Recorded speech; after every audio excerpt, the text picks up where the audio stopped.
जय श्री राम दर्शकों, आप सभी का बहुत बहुत स्वागत है विशेष कार्यक्रम स्वयं को खोजो में। और मैं हूं आपके साथ उपेंद्र कौर। दर्शकों, कार्यक्रम की पिछली श्रृंखला में बहुत ही सुंदर प्रसंग चल रहा था, जो कि था कि कुंभकर्ण अब युद्ध भूमि में पहुंचने वाले हैं।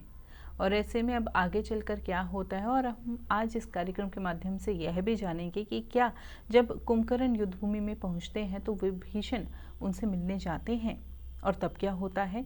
तो बहुत ही विशेष प्रसंग आज भी इस कार्यक्रम के माध्यम से होगा। हम जानेंगे ये विशेष प्रसंग हमारे बेहद ही खास मेहमान से। जी हाँ, हम बात कर रहे हैं मोटिवेशनल स्पीकर सौरभ जी की।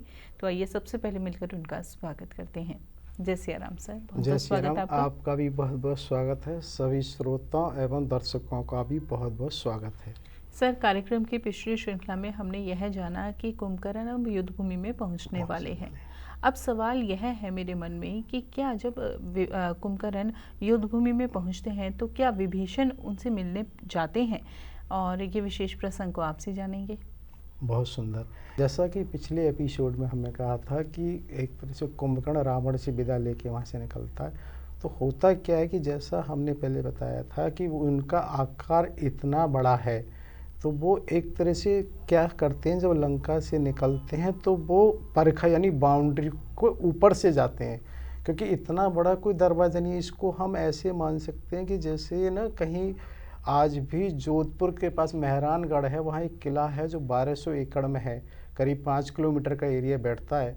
तो क्या होता है, उसमें कोई 100-200 मीटर की अगर कोई चीज़ लेटी हुई है तो उससे फ़र्क नहीं पड़ेगा, लेकिन अगर वो खड़े होकर निकलेगी तो नहीं निकल पाएगी।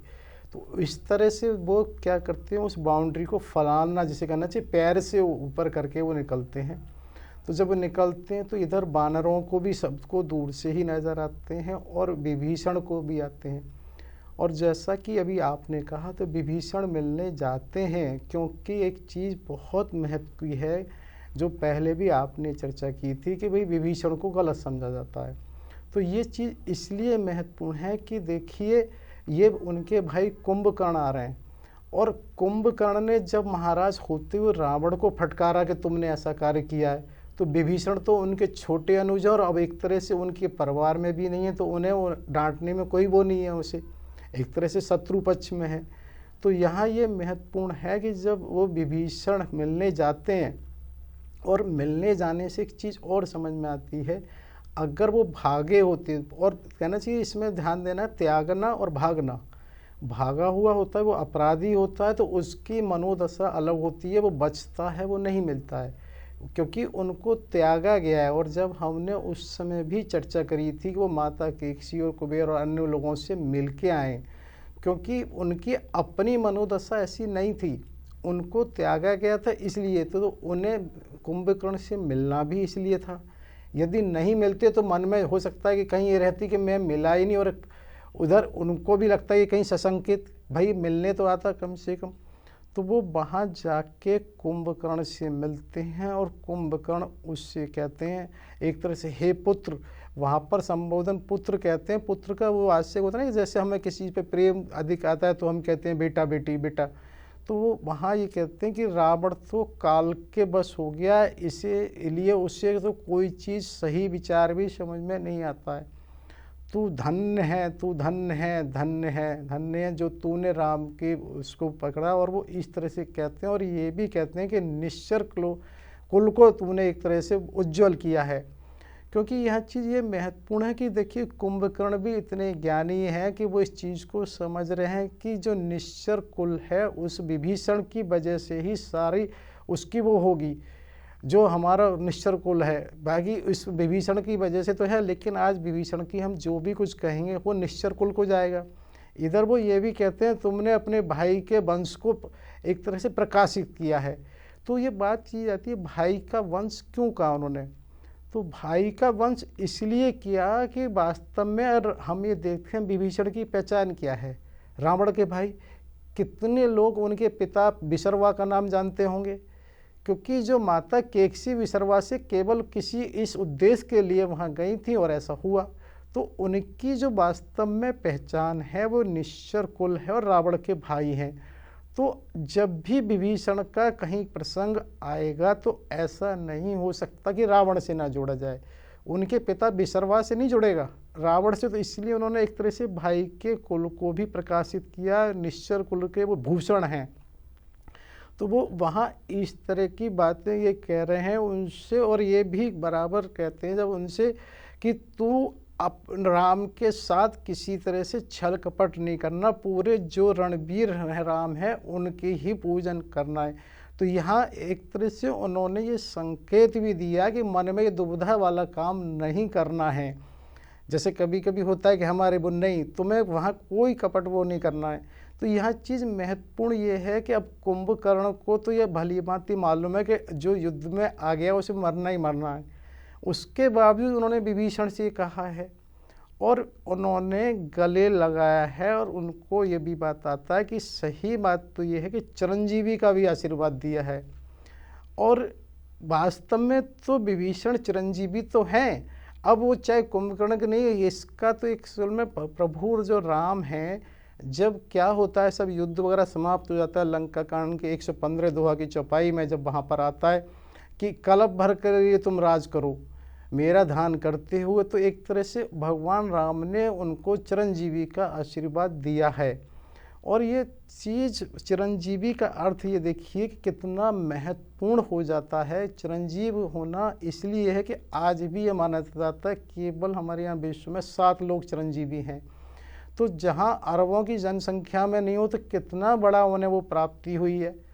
तो उस चिरंजीवी का एक उदाहरण से मैं इसको ऐसे बताता हूँ कि भगवान के भक्त एक माधव दास इतने ज़्यादा भगवान में तल्लीन थे, उनकी विशेष इच्छा थी कि मेरा सखा भाव उनका इतना था कि वो मेरी सखा की तरह से साथ में खेलें, रोकें टोकें, मेरे साथ खाएं पिएं। तो वो इसमें इतने वो थे जिसकी वजह से वो अपना घर परिवार छोड़कर जगन्नाथपुरी चले जाते हैं, क्योंकि ये तो प्रभु की लीला है, किसको कहाँ क्या कराना है। और वो वहाँ जाते हैं तो ऐसा भी आता है कि प्रभु क्योंकि उनके ध्यान की वजह से वहाँ पर बहन सुभद्रा को भी भेजते हैं कि वो उनको भोजन करने, और वो नहीं करते हैं। और ऐसा भी आता है कि वहाँ पर माता लक्ष्मी स्वयं जाती हैं, क्योंकि वहाँ ये माना जाता है जो रसोई भोजन व्यवस्था होती है वो वहाँ वही संचालन करती हैं। तो उन्हें लगता है ऐसा कैसे हो सकता है, लेकिन वो अपनी जिद पर इस तरह से रहते, नहीं मुझे नहीं खाना। तो भगवान के मन में भी कहीं ना कहीं कष्ट रहता है। तो ऐसा कुछ आता है कि वो क्या करते हैं, उनको जगन्नाथ मंदिर में अंदर प्रवेश कराते हैं। और उधर क्या होता है कि प्रभु ने विभीषण को पहले ही बता दिया इस तरह से मेरा एक भोला भक्त आएगा, और वो इस तरह से उसकी स्थिति है और वो चाहता है। तो क्या होता है मंदिर में, वहाँ भोला भक्त एक तरह से बेहोश कहें, नींद कहें, सुसुप्ति की अवस्था में है कि ना तो वो जागृत है ना ही वो उसे कहें कि बेहोश है। और वहाँ पर वो एक तरह से प्रभु और उसका संवाद विभीषण का सुन रहे होते हैं। तो विभीषण से जब वो प्रभु कहते हैं कि सखा, तो वो उस तरह से सुसुप्ति की अवस्था में ही वो बड़ा चौंकता है। माधव दास चौंकते हैं, अरे प्रभु ने सखा कहा आपको? कि हाँ। तो बोले सखा, तो इसकी अनुभूति तो बड़ी विचित्र होती होगी। तो वो कहते हैं इस बात को तो वही समझ सकता है जिसके पास भाव हो, और इसकी तो अनुभूति है ही। सखा होने से हमारा एक तरह से कर्तव्य और उत्तरदायित्व भी अधिक बढ़ जाता है। तो वहाँ पर वो क्या होता है कि प्रभु की ही चर्चा उनसे इस तरह से करते हैं। और वो उस समय वो माधव दास से विभीषण इस तरह की बात करते हैं कि जब लंका के समय में सारा युद्ध जब समाप्त हो गया तो प्रभु ने मुझे इस तरह से आशीर्वाद दिया कि तुम चिरंजीवी रहो और कलप भर तक तुम मेरा ध्यान करके लंका का राज करो। लेकिन क्या हुआ, वो समय मेरे लिए बड़ा कष्टदायक था जब मुझे ये पता लगा कि प्रभु जल समाधि लेने वाले हैं। मैं वहाँ गया, उनसे मिला तो मैंने उनको ये कहा कि प्रभु ये क्या कि मेरा तो सखा का अर्थ तो ये होता है कि हर समय मैं आपके साथ रहूं, आप मेरे साथ रहो, और ऐसा कैसे हो, और मैं फिर आपने चिरंजीवी होने का आशीर्वाद ही क्यों दिया। और तुमने तो वो कहते हैं सखा तो सखा से दूर थोड़ी होता है, सखा तो हृदय में वास करता है। मैं तुम्हारे हृदय में तो वास करता हूँ नहीं करता हूँ, और उस क्यों नहीं करता हूँ। और तुम ये बताओ सखा कैसे दूर, तुम्हारे हृदय से दूर हो सकता हूँ? और रही बात इसकी, मेरा कार्य समाप्त हो गया है, मैं जा रहा हूँ, लेकिन तुम्हारा कार्य अभी बाकी है। बोले मेरा कार्य बाकी है प्रभु, लंका में तो सब निशाचरों का तो उद्धार हो गया, अब क्या काम बाकी है? बोले नहीं, तुम्हारा काम अभी बाकी है। मैं आके द्वापर में एक तरह से प्रभु कृष्ण के रूप में दर्शन दूंगा, और उसके बाद कलयुग में मैं चारों धाम में एक धाम जगन्नाथपुरी की स्थापना होगी, वहाँ पर दूंगा। और ये तुम्हारा दायित्व होगा कि वहाँ जो भी आने वाले भक्त हैं उनकी आवश्यकता उपयोगिता उसको सबको सुलभ कराना, ये तुम्हारी सेवा होगी। तो वो कहते हैं तुम्हारा काम अभी नहीं ख़त्म हुआ है। तो इस तरह से उनके मन में थोड़ा ये संतोष सा होता है, और इसी चीज़ को वो माधव दास को बताते हैं कि ये प्रभु की ही लीला होती है। और वो इस बात को विशेष देते हैं कि देखिए प्रभु किसको कहाँ कैसे कराएं वो ही जानते हैं। तो वो वहाँ इस बात को कहते हैं कि देखो मेरा सखा भाव ही उन्होंने इस तरह से रखा है उसमें, और ये बराबर उसी चीज़ को माधव दास को कहते हैं। और कहीं ऐसा भी आता है कि माधव दास के घर में किसी बच्चे का कोई जनेऊ संस्कार वगैरह भी था, जिसकी वजह से कोई इच्छा उनके मन में कुछ थी प्रभु से, तो वो इच्छा भी वहाँ पूर्ति का जिक्र आता है कि कोई इस तरह से कड़ा वहाँ दिया जाता है जिसको माधवदास मना करते हैं कि नहीं मेरी इच्छा थी, लेकिन अब मुझे किसी धन की आवश्यकता नहीं है, मैं तो केवल प्रभु को सखा भाव से ही चाहता हूँ। तो वो कहते हैं नहीं विभीषण जी कि ये मेरे को आदेश है, और जो इस तरह से करता है उसको वो लेना, और इससे तुम्हारी भक्ति और भी उजागर होगी। वो उसका एक अंश वहाँ मंदिर में छोड़ने की भी बात करते हैं, जिससे ये लगेगा सबको कि हाँ देखिए कैसा भक्त आया और उसकी कैसी इच्छा पूर्ति हुई है। तो यहाँ पर ये चीज़ बड़ी महत्वपूर्ण हो जाती है कि जब वो वहाँ से सखा भाव में होते हैं, लेकिन उसके बावजूद भी वो एहसास तो पूरा करते हैं माधव दास।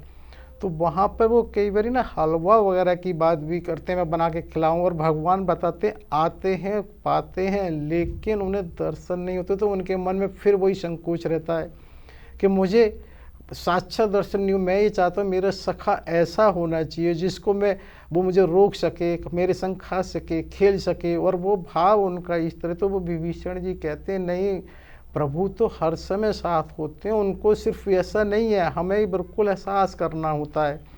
तो वो माधव दास को अन्य तरीके से उन्हें बताते हैं देखिए तुम तो भक्त हो, मैं तो ऐसे कुल में पैदा हुआ, जब उन्होंने मुझे स्वीकार कर लिया तो तुम्हें स्वीकार करेंगे। और वो उनका इस तरह से पूजा वगैरह करते हैं, और वहाँ पर फिर आता है कि एक तरह से उन्होंने भगवान की जगन्नाथ जी की प्रार्थना की है, जिसे विभीषण स्तुति कहा जाता है। और जो विभीषण स्तुति है वो कहते हैं आज भी जगन्नाथपुरी मंदिर में वो प्रतिदिन का हिस्सा, और वहाँ उसको गाया जाता है। तो लेकिन अब ये बात है कि यदि राम वन गमन नहीं होता तो क्या विभीषण जी को चिरंजीवी होने का आशीर्वाद मिलता, क्या वो आज भी होते? तो ये चीज़ें ये हमें विचार करने की है कि जैसे हम हमेशा कहते हैं कहीं भी कुछ भी कभी भी अचानक नहीं होता, हर घटना का भूत और भविष्य संबंध होता है। तो उसी तरह से वो विभीषण जी को ऐसा होना था, जिसकी वजह से वो आज भी कलयुग में भी जगन्नाथपुरी मंदिर में भगवान के भक्तों की सेवा करते हैं। और उधर क्या होता है कि जब उसने चिरंजीवी का आशीर्वाद कि उसने कुंभकर्ण ने भी दिया है, तो वो वहाँ पर विभीषण उनसे ये कहते हैं अब तुम जाओ, अब मेरे को अपना पराया कुछ नहीं सूझ रहा है, क्योंकि अब उनके अंदर वो एक तरह से जिस उद्देश्य के लिए आए हैं वो जागृत हो जाता है, और विभीषण को भेज दिया जाता है। इधर क्या होता है कि जैसा हमने बताया था कि वो जब उसको लांग कर आती हैं प्रकार, तो जो बानर हैं उन्हें देख के भयातुर हो जाते हैं, और एक तरह से वो भागने लगते हैं। तो अंगद वहाँ से सबको कहते हैं सावधान, अपने प्राणों की भी वो करके चिंता ना करते हुए हमें सबको वो होना है। लेकिन क्या होता है कि जो एक त्रिशूल उस पर होता है वो उससे भी क्या करता है, जो बानरों के समूह को पूरा रोक रोक के लेके बताते हैं, ऐसे पूरा उठाता है, मुंह में भर लेता है, जिससे कि कुछ तो उसके एक तरह से नासिका द्वार से निकल आते हैं, कुछ पेट में चले जाते हैं। तो लोग बड़े परेशान। तो वहाँ पर फिर उन्होंने एक तरह से ना उनको और जो मेन यूथअप हैं उनके मुख्य यूथअप उनको बुलाया है, जिससे कि वो वहाँ आते हैं लौट के, और वो इस तरह से वहाँ उससे कुंभकर्ण से वो करते हैं। लेकिन जैसा उसका वो है, क्योंकि एक हाथ में उसकी स्थिति ये होती है, जब वो आता है तो ऐसा भी आता है सारी बानर सेना में कहीं ये भी आता है कि हनुमान जी भी एक तरह से उससे बेहाल हो गए हैं, और अंगद जी को भी उसने घायल कर दिया। नील को जो प्रमुख योद्धा हैं उन सबको वो कर दिया। तो इधर क्या करता है कि वो सुग्रीव को भी एक तरह से उठा लेता है, क्योंकि उसको ये समझ में आई सुग्रीव मुख्य वो है, अगर सुग्रीव को उठा लिया जाएगा तो और उन्हें लेके वो लंका की ओर लौट जाता है। इधर क्या होता है कि हनुमान जी को होश आता है, और जब हनुमान जी को होश आता है तो उन्हें एकदम सुग्रीव का ध्यान आता है। तो अरे उनको ये ध्यान आता है कि अरे बिना, एक तरह से वो पहले भी चर्चा करी, गुरुपुत्र भी हैं, तो भाई बिना उनके क्या है। और इधर क्या था कि 91 नंबर के एपिसोड में ये भी चर्चा की थी, प्रभु राम ने कहा था बिना सुग्रीव के मेरा तो युद्ध ही व्यर्थ है, मुझे तो कोई युद्ध करना ही नहीं है। इसलिए उनको महत्व जानते हुए, लेकिन उनके मन में एक बात ये आती है हनुमान जी के में कि अरे अब ऐसा ना हो, क्योंकि कहीं उनकी एक तरह से वो हमारे राजा हैं और उनकी उस पर कोई लज्जा नहीं आए, कहीं कोई इस तरह की नहीं हो। तो वो थोड़ा विचार करके और इंतजार ही करते हैं।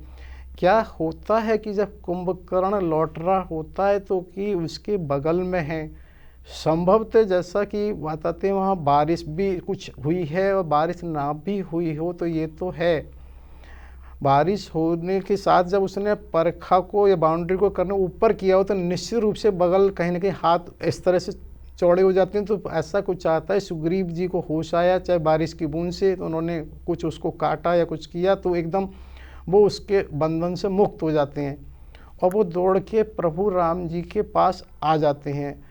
इधर जब कुंभकर्ण को लगा रहे आई हुई सफलता उसके हाथ से चली गई, तो वो भी वहाँ से लौट लेता है, और लौटने में कहीं से एक मूसल को भी वो ले लेता है। और जब वो आ रहा होता तो सारी बानर सेना में एक तरह से भगदड़ सी मच जाती है। तो क्या होता है, प्रभु राम जी स्वयं आगे आते हैं और सबसे कहते हैं अब आप केवल समर का आनंद लो, देखो इसमें क्या होता है। और वो उसको दूर से ही जब देखते हैं तो जिस हाथ में मूसल है उसका काट देते हैं बाण से, फिर वो हाथ ही काट देते हैं। वो दूसरे हाथ से पत्थर एक तरह से उठाता है पर्वत, तो उसका भी हाथ काट देते हैं। और क्या होता है कि जब वो उसके बावजूद भी ऐसा आता है कि वो पैरों से दौड़ रहा होता है तो पैरों को भी काटते हैं। यहाँ एक महत्वपूर्ण बहुत ये है कि क्या होता है, उसके बाद उसका सिर भी काट दिया जाता है, उसके बावजूद भी उसका जो धड़ है वो वहाँ पर युद्धोत्तर होता है और दौड़ रहा होता है। और ऐसा लगता है कि ये कैसे संभव हो सकता है। ये वास्तव में एक तरह से इसी को हम अदृश्य शक्ति कहें, विल पावर कहें, इच्छा शक्ति कह सकते हैं। जैसे लेटेंट हीट होती है गुप्त ऊष्मा, ऐसे ही कुछ न कुछ इस तरह से होता है। और इसको हम पुराने उससे ऐसे समझ सकते हैं कि भाई पहले समय में भगवान गणेश जी के साथ भी हुआ, दक्ष के साथ भी ऐसा हुआ था, लेकिन वो हमें लगेगा हम क्यों माने हम, लेकिन ये वर्तमान में मान सकते हैं कि बाबा दीप सिंह जी के साथ ऐसा हुआ कि उनका और उन्होंने अमृतसर के साहिब पे जाके उनके वहाँ जाके उन्हें हुई जब वो मुग़ल उनसे लड़ रहे थे। यानी कि ये चीज़ें बहुत पुरानी नहीं और इनके वर्तमान में भी प्रमाण हैं कि उन्होंने उस तालाब के किनारे अमृतसर साहिब में जाके ही शांति हुई और वो उसमें युद्ध करते रहे। और अकेला उनका नहीं, ऐसे अचलदास खिंची का उदाहरण भी आता है, उन्होंने सुल्तान से युद्ध किया और वो भी तालाब के पास शांत हुई। ऐसी राणा सांगा का भी जिक्र आता है कि उन्होंने भी ऐसे किया, उनका धड़ भी एक तरह से युद्ध करता रहा और वो भी बाद में वहाँ जाके तालाब के किनारे ही तीनों ने वो ली है। तो ये चीज़ इसलिए कही है कि अगर हमें ऐसा लगता है, लेकिन कोई ना कोई शक्ति इस तरह की थी और होती है जिसकी वजह से ऐसा होता है। और ये उदाहरण वर्तमान में मिल जाएंगे कहीं ना कहीं। वो हमने कहा एक इनविजिबल अदृश्य जो चीज़ है उसकी बात है। तो यहाँ फिर प्रभु क्या करते हैं, उसके जो धड़ है उसके दो टुकड़े कर देते हैं, उसमें से कोई शक्ति एक तरह से निकल के प्रभु में समाहित हो जाती है और उसका एक तरह से वो हो जाता है।